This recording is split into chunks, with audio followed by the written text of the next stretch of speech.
가기사는 증시 각도기. 안녕하세요, 증시 각도기 TV 시청자 여러분, 투자자 여러분, 도기마을 여러분, 그리고 청취자 여러분 모두 반갑습니다. 미국 시장이 뜨겁게 타오른 7월 20일 수요일 아침이 밝았습니다. 네, 많은 분들이 굉장히 힘들고 어려웠던 시기였는데요. 지금 이게 조마조마하시죠. 모두가 약세장으로 마인드가 바뀌었기 때문에 조마조마한 거죠. 이럴 때는 계속 말씀드리지만 기회 요인이 더 크다. 제가 여기서부터 위기는 하나는 위험이지만 하나는 기회다라는 말씀을 드렸는데 역시 그런 흐름들이 나타나기 시작합니다. 자, 오늘 장 한마디. 모두가 이해하면 아니오하고 모두가 아니오하면 이해하자. 증시행전 3장 16절. 네. 제가 한 얘기는 아니니까 옛날부터 있었으니까. 깍두기 행전은 따로 있어요. 깍두기 행전은 따로 있으니까 나중에 만들게. 네. 자, 오늘 미국 시장 핀비즈닷컴을 통해서 한번 확인해 보도록 합시다. 네. 미쳤죠. 미친 거죠. 네. 완전히 푸릅니다. 헬스케어 왜 빠졌냐? 좋았거든. 그동안 너무 좋았거든. 너무 좋았던 애들은 못 오르고 좀 어려웠던 애들은 싸그리 올랐고, 그럼 뭐 좋았던 에너지는 에너지는 $100가 됐으니까, $100 됐으니까 오른 거고요. 최근에 이제 좀 그나마 남들보다 방어 잘했던 소매주들은 좀 덜 올랐어요. 그러나 많이 못 올랐던 주식들인, 빅테크, 그 다음 특별히 반도체, 이쪽이 아주 미친 듯이 파란색을 기록하면서, 푸른색이라고 해야 됐구나. 푸른색을 기록하면서 큰 폭의 상승을 했습니다. 자, 도대체 왜 이런 일이 벌어지느냐? 이 부분은 많은 보도 채널이 미국 시장의 이야기들을 잘 해주고 있습니다. 여러 채널이. 그러나 깊이 있는 분석, 그리고 제대로 된 분석, 허를 찌르는 분석은 증시각도의 TV와 함께 하실 때 아실 수 있겠죠. 자, 일단 S&P 지수의 하루짜리 차트를 보도록 하겠습니다. 오르기 시작해서 계속 오르다가 끝까지 올랐어요. 어제하고는 정반대죠. 그리고 뒤로 갈수록 올랐는데 오름폭이 장난이 아닙니다. 지수가 이 정도면 폭등 수준이죠. 나스닥은 3.11%가 올랐고 러셀 2000은 3.48%가 올랐습니다. 폭등 수준이에요. 왜 이렇게 폭등이 됐는지 한번 보도록 하죠. 전반적으로 시장은 위험자산 선호가 강력하게 이루어졌습니다. 위험자산 선호가 왜 이루어졌느냐, 이걸 보셔야 되는데, 위험자산 선호가 일어난 데는 첫 번째, 유럽발 뉴스가 가장 강력하게 영향을 미쳤다라고 저는 파악을 하는데요. 가스, 전 세계 금융시장에서 지금 제일 무서워하고 있는 게 뭐냐, 노르트 스트림 지금 더 이상 안 열 거야 라고 얘기하면서, 야, 이렇게 되면 유럽발 에너지 폭등이 일어나면서 인플레이션이 또다시 점화되면서 굉장히 어려운 상황들 아니겠는가. 게다가 유럽이 인플레이션에 의해서 그 금리를 인상하는데, 이렇게 공급 사이드의 인플레이션이라면 각국의 재정 수지를 더욱더 악화시킬 것이고, 그렇다면 가뜩이나 지금 안 좋고, 게다가 유럽 이탈리아의 연정이 깨지는, 마리오 드라기도 총리 즉 사퇴하고, 이렇게 되면 가뜩이나 안 좋은, 이미 210bp나 독일 채권 금리와 이탈리아 채권 금리가 벌어져 있어요. 그러니까 스페인, 이탈리아, 그리스 이런 남유럽 국가들이 이거 정말 심각해지는 거 아닌가 하는 위험들이 계속해서 꼬리를 물고 도사리고 있었죠. 지금 상황에서 주가는 상당히 많은 부분을 반영을 했습니다만, 하나 반영을 안 한 것을 찾아보라면 신용위기예요. 그런데 지금 유럽은 국가발 신용위기가 나올지 않겠는가 하는 굉장히 초조함 속에 있었고, 그것을 촉발하는 가장 중요한 포인트 중에 하나는 유럽 가스였죠. 그리고 유럽 가스는 노르트 스트림을 계속해서 짱군다는 러시아의 협박이었어요. 그런데 지금 노르트 스트림 1을 통한 가스 공급을 이제 재개할 것이다 라고 이야기가 나오고 있습니다. 네. 그러니까 한숨 풀린 거죠. 이거 어떡하지? 이거 어떡하지? 주가는 다 빠지긴 했는데 이거 어떡하지? 이랬던 부분들이 풀렸던 것이죠. 그래서 위험자산 선호가 아주 강렬하게 나타났고요. 요즘 위험자산, 이것도 각방꿀인데 저는 근데 이제 장기로 보고 있습니다. 연말 기준으로 미국 기준금리가 3%대 중반을 향했을 때 과연 어떻게 될 것이냐, 굉장히 어려워질 것이다라는 건 여전히 동일하게 생각을 하고 있고요. 근데 어쨌든 위험자산 선호할 때 나타나는 현상 중에 하나가, 새롭게 나타나는 현상 중에 하나가, 물론 이미 좀 시간이 됐기 때문에 된 상황이긴 합니다만 크립토가 굉장히 큰 폭의 강세를 나타냅니다. 그리고 아주 선발적으로 강세를 나타냅니다. 전일 비트하고 이더리움이 급등 양상을 나타냈습니다. 뭐 장중에 이더리움은 10% 중반대까지도 올랐고요. 비트가 8.9%, 이더리움이 6.07% 큰 폭의 상승을 했습니다.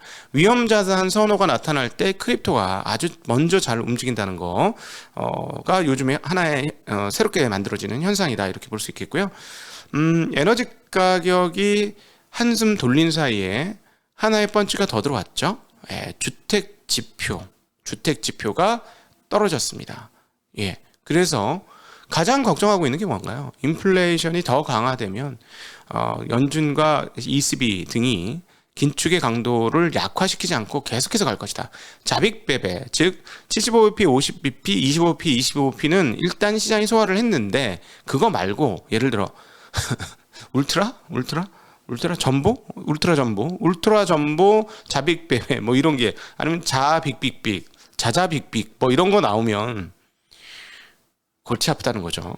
골치 아프다는 거였는데 이 부분을 건드리는 공급 쪽 사이드에서 제일 중요한 요소는 유가, 유가하고 에너지였습니다. 근데 가스를 통해서 약간 한숨 돌린 부분이 하나 있었고 또 하나 뭔가요? 미국에서 가장 중요한 요소는 주택 가격입니다. 근데 주택 지표가 나왔는데 이것이 조금 떨어졌죠. 그러니까 공급 사이드에서 가장 중요한 요소, 그다음 수요 사이드에서 가장 중요한 요소, 인플레이션의 두 요소가 한숨 돌리게 만들어준 것이 오늘 미국 시장에서 위험 자산에 대한 열렬한 강세로 전환되는 그런 흐름을 보여준 중요한 포인트가 되겠다. 6월 신규 주택 착공 실적이 전월 대비 2.0% 줄어든 연율 155만 9천 채입니다. 예상치는 1.4% 증가였는데 2.0% 줄어들었습니다. 1.4 증가는 157만 채를 생각했는데 155만 9천 채가 나왔고요. 지난해 같은 기간보다 6.3% 감소했습니다. 드디어 떨어지는군요. 자, 그런데 어제도 있었죠. 어제는 업자 지표가 나왔었습니다. 전미주택건설업협회 업자 지표죠. 업자들이 우리나라도 보면 알겠지만 업자들이 현장 제일 끝단에 있기 때문에 가장 민감한 사람들이 있는데요. 7월 주택 시장 지수라는 걸 만들었어요. 얘네가 얼마였죠? 55. 전월은 얼마였죠? 67. 12포인트 하락. 근데 이 12포인트 하락은 역대급 2020년 4월에 있었던 이후 최대 낙폭을 기록을 했습니다. 그리고 2년 2개월 만에 2020년 5월 이후로 최저치 예상은 66이었어요. 근데 55. 이미 앞단에서 휘청거려 가지고 떨어졌죠. 그런데 이제 주택 착공 이건 진짜 중요한 거예요. 이건 아까 심리 지표였고 전미주택건설업협회는 심리 지표였고 일종의 착공 실적은 진짜인데 6월달 착공 실적이 꺾였는데 자 여러분 생각해 봅시다. 6월달에 75bp가 시작이 됐는데요. 6월달 신규 이게 도대체 6월 말인지 모르겠지만 그럼 7월 75bp 되면 주택 착공이 더 세게 가열차가 이루어질까요? 아니겠죠. 시장은 생각하죠. 그러니까 이제 하향 추세구나 라고 생각하죠. 그러면 이게 어디로 연결돼? 인플레이션이 연말로 가면은 꺾이는 거 맞겠구나 라는 생각으로 넘어가죠. 그럼 연준이 자빅배배보다 더 센 거를 할 거냐? 아니겠군 하는 생각으로 넘어가죠. 그러니까 생각을 곰곰해 보니까 더 달려도 되겠는데? 더 달려도 되겠는데? 하면서 장 끝까지 계속 고공행진하면서 쭉 우상하면서 시장이 간 것이다 이렇게 볼 수 있습니다. 다시 한번 말씀드리지만 CPI에서 부동산이 차지하는 비중은 40%에 육박합니다. 굉장히 높아요. 그렇기 때문에 이 부동산이 꺾이면 미국에는 지금 $100 정도만 그 유가가 유지돼도 연말 쪽에 가면 CPI 뚝뚝 떨어지는 게 눈에 보일 거예요. 얘는 이 주택 쪽이 떨어지기 시작하면 그렇죠. 근데 물론 이제 좀 둔하게 떨어질 겁니다. 심리는 아주 빨리 떨어졌습니다만 그래서 오늘은 그거를 시장이 봤다 이렇게 볼 수 있습니다. 다시 정리하면 유럽의 가스 그다음 미국의 부동산이 하락 안정 가능성을 우리한테 보여주었고 그러니까 이렇게 되면 연준이 더 강하게 행동하지 않을 것이다라는 시장이 안심을 했고 그러면서 위험자산 선호가 강력하게 나타났습니다. 여기에 달러 강세도 숨고르게 했습니다. 그러니까 여기 하나가 더 붙었어요. 그러니까 사실은 한 2% 근처까지 오르다 끝날 수도 있었는데 더 부흥하고 오른 거죠.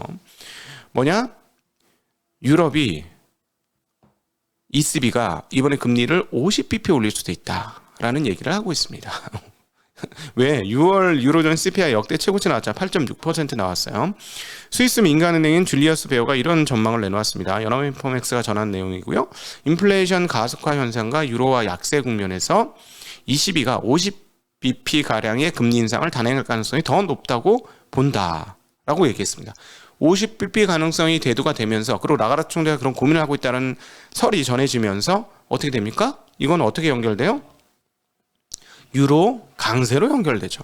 유로 강세로 연결돼요. 물론 25p 인상이 아직까지는 조금 더 유력한 것 같습니다. 아직까지는.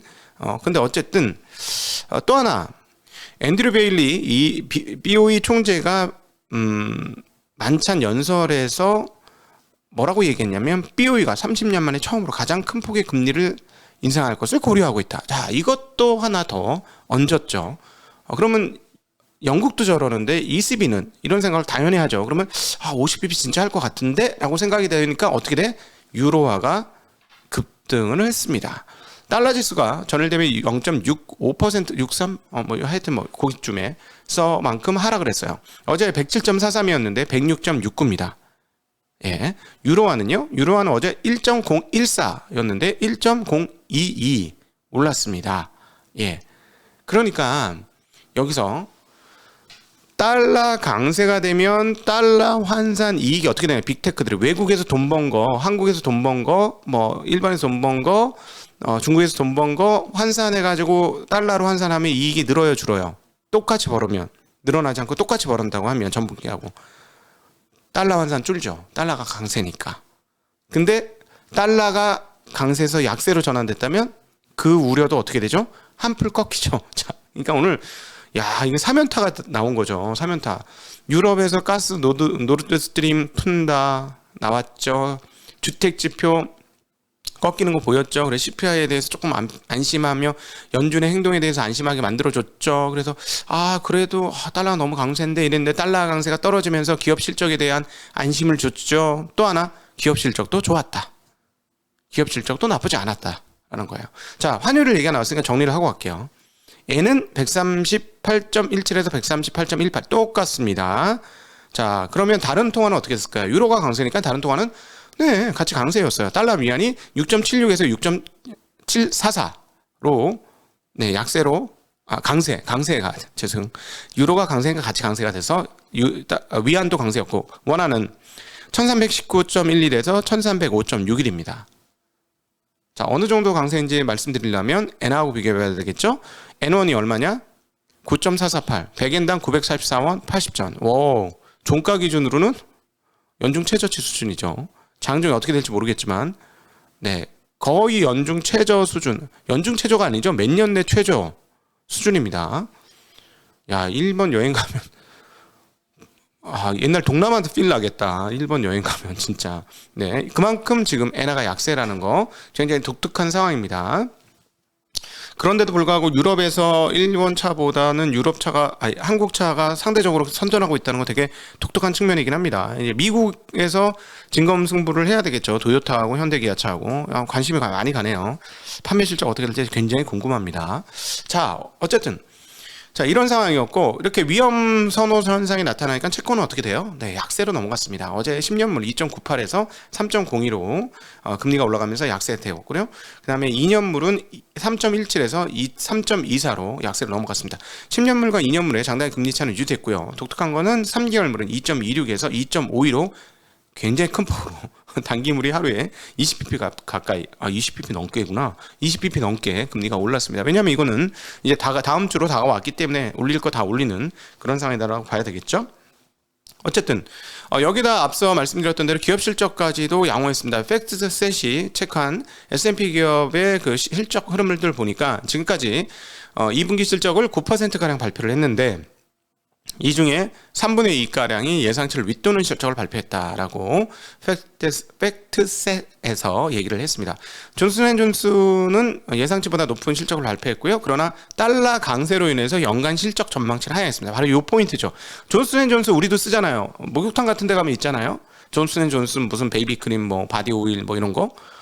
그러니까 외국으로 장사 많이 하는 애들인데, 외국에서 그 가격을 못 올리면 달러 환산이 어떻게 되죠? 달러 환산 가격이 환산 수익이 줄어들죠. 예, 딱 그 얘기 한 겁니다. 그런데 오늘 달러가 약세로 전환이 되자 환호하게 된 것이죠. 이것까지 붙었다라는 거. 그래서 오늘 거의 지수가 폭등 수준으로 나왔다라고 말씀드릴 수 있겠습니다. 자, 그럼에도 불구하고 지금 인플레이션이 어떻게 지금 흘러가고 있는지에 대한 객관적 데이터가 필요하겠죠. 우리 레피키 하나증권 레피키 투자전략팀장이시라 그러대. 레피키님이 계속해서 매일같이 이분 아주 직관력 좋아. 미국 가솔린 가격을 보여주고 있는데요. 4.5 갤런당 4.5달러 이하로 떨어지기 시작합니다. 드디어.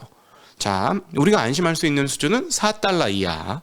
그러면 완전 안심이 되겠죠. 완전 안심.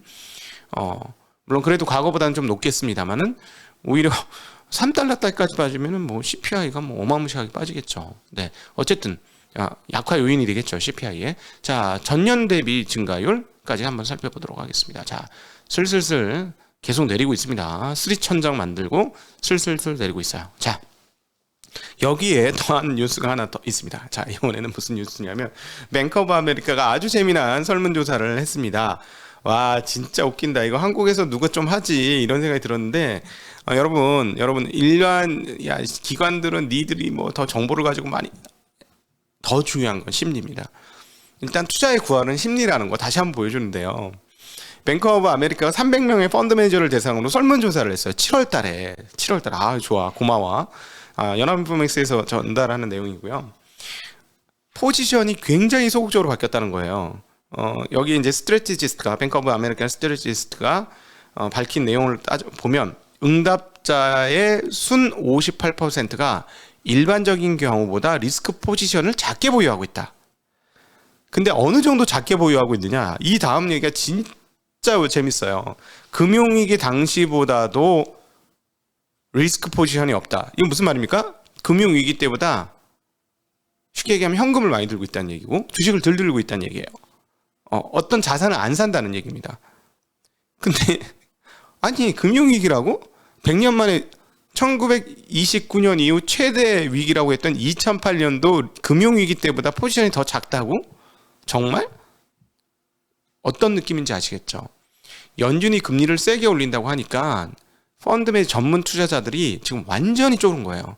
한국 펀드 매니저하고 질이 다릅니다. 미국 펀드 매니저는 연봉이 높아요. 예? 소위 말하는 좋은 유동훈 본부장처럼 뉴펜 뭐 이런 출신들이 가는 데가 아닙니까 여기가? 네, 이러고 있어요. 아무리 똑똑해도 그렇다는 거. 자, 근데 그러면서 이제 이쪽 뱅크 오브 아메리카 스트래티지스트는 약세 포지션이니까 이제는 오히려 역발상으로 강세론이 효과를 구축할 수 있다, 발휘할 수 있다. 그래서 강세 포지션을 잡자, 뭐 이런 이야기를 하고는 있어요. 근데 어쨌든 지금 펀드 매니저들은 전면적 투매에 근접한 상태다. 이거 너무 재밌어. 전면적 투매에 근접한 상태고 자기네들이 부른 불 앤 베어 인디케이터. 그러니까 우리가 이제 피어 앤 그리드 띄워드리죠 가끔씩. 근데 자기네가 측정하는 불 앤 베어 인디케이터가 0에 도달했다. 0에 도달했다. 와, 0에 도달했다. 대박이다 진짜. 근데 22년 하반기 그 펀더멘탈은 여전히 부정적일 것으로 보이나 투자 심리가 한계에 도달했다. 그러니까 0이라잖아요. 0. 위험 선호가 제로에 입각에 도달했다. 그래서 지금부터는 현금 비중을 축소하고 그 증시 투자에 나서는 것이 효과적일 것이다. 뭐 이런 얘기 아주 고마운 설문조사를 해주셨어요. 300명 펀드 매니저면 조금 뭐 유의미하다고 보여집니다. 유의미한 규모인데 얘들이 지금 덜덜덜 떨고 있다라는 거. 일반인들 심리하고 전문 투자자들 심리하고 똑같이 모두. 그래서 자, 오늘 장 한마디 다시 하겠습니다. 모두가 이해하면 아니하고 모두가 아니하면 이해하자. 증시엔전 3장 16절. 야, 그렇습니다. 재밌죠, 여러분? 재밌습니다. 심리가 구할입니다. 아무리 똑똑해도 심리가 안 되면 저점 매도, 고점 매수하게 되죠. 제 책에서 언급했던 내용이 뭐죠? 똑똑하고 잘난 남자가 거덜나는 게 주식시장이다. 똑똑하고 잘난 남자는 주식시장에 들어오지 마라. 똑똑하고 잘난 남자 깨지는 거 너무 많이 봤다. 옛날에 예도 들려드렸죠. 실전으로 제가 만난 예. 엄청 똑똑하신 분, 천재가라. 네. 자, 이거를 차트로 또 바바리안이 뽑아주셨습니다. 한번 보시죠. 차트로 직관적으로 볼 수 있습니다. 네. 자, 자 보시면은 지금 6월 22일 자, 이렇게 바닥으로 갔는데 저 왼쪽에 보면 저 2008년도 9월 나오죠? 2008년도 9월. 와, 그때만큼 나죠. 아, 더 났네. 그때보다 미친 거 아니야, 다들? 와, 98년도 저 때는 언제입니까? 제일 왼쪽에 아시아 외환위기, 한국 IMF 터졌을 때고요. 그 다음에 2001년 3월 저건 뭡니까? 닷컴버블 붕괴했을 때요. 네. 그 다음에 2020년 4월은 뭡니까? 코로나 사태 때요. 그때부터 지금 더 떨어졌어. 와, 할 말이 없네요. 네. 자, 지금 프랑스에서는 제가 가장 좋아하는 스포츠인 사이클의 그 연중 최대 축제인 뚜르드 프랑스 2022가 진행되고 있습니다. 온도가 40도입니다. 온도가 40도. 지금 관측 역사상 영국은 관측 363년 역사상 최고 기온을 찍을 것이다 라는 얘기가 나오고 있습니다. 기후변화가 매우 심각합니다. 항상 우리는 그래서 작년에 몽골 사막화 방지를 위해서 숲을 지었죠. 근데 참 부족해요. 그냥 이만해. 관목 진짜 숲이 잘 안 만들어지더라고. 근데 열심히 했습니다. 함께 해주신 분들, 저희 작년에 3천만 원 거기에 기부를 했는데 함께 해주신 분들에게 진심으로 감사하고 여러분들과 함께 계속 우리 좋은 날 만들어 갑시다. 자, J자가 거꾸로 된 커브가 U자로 바뀌기를 바라면서 오늘 하루 긴 시간 함께 해주셔서 진심으로 감사합니다. 인사드릴게요. 안녕.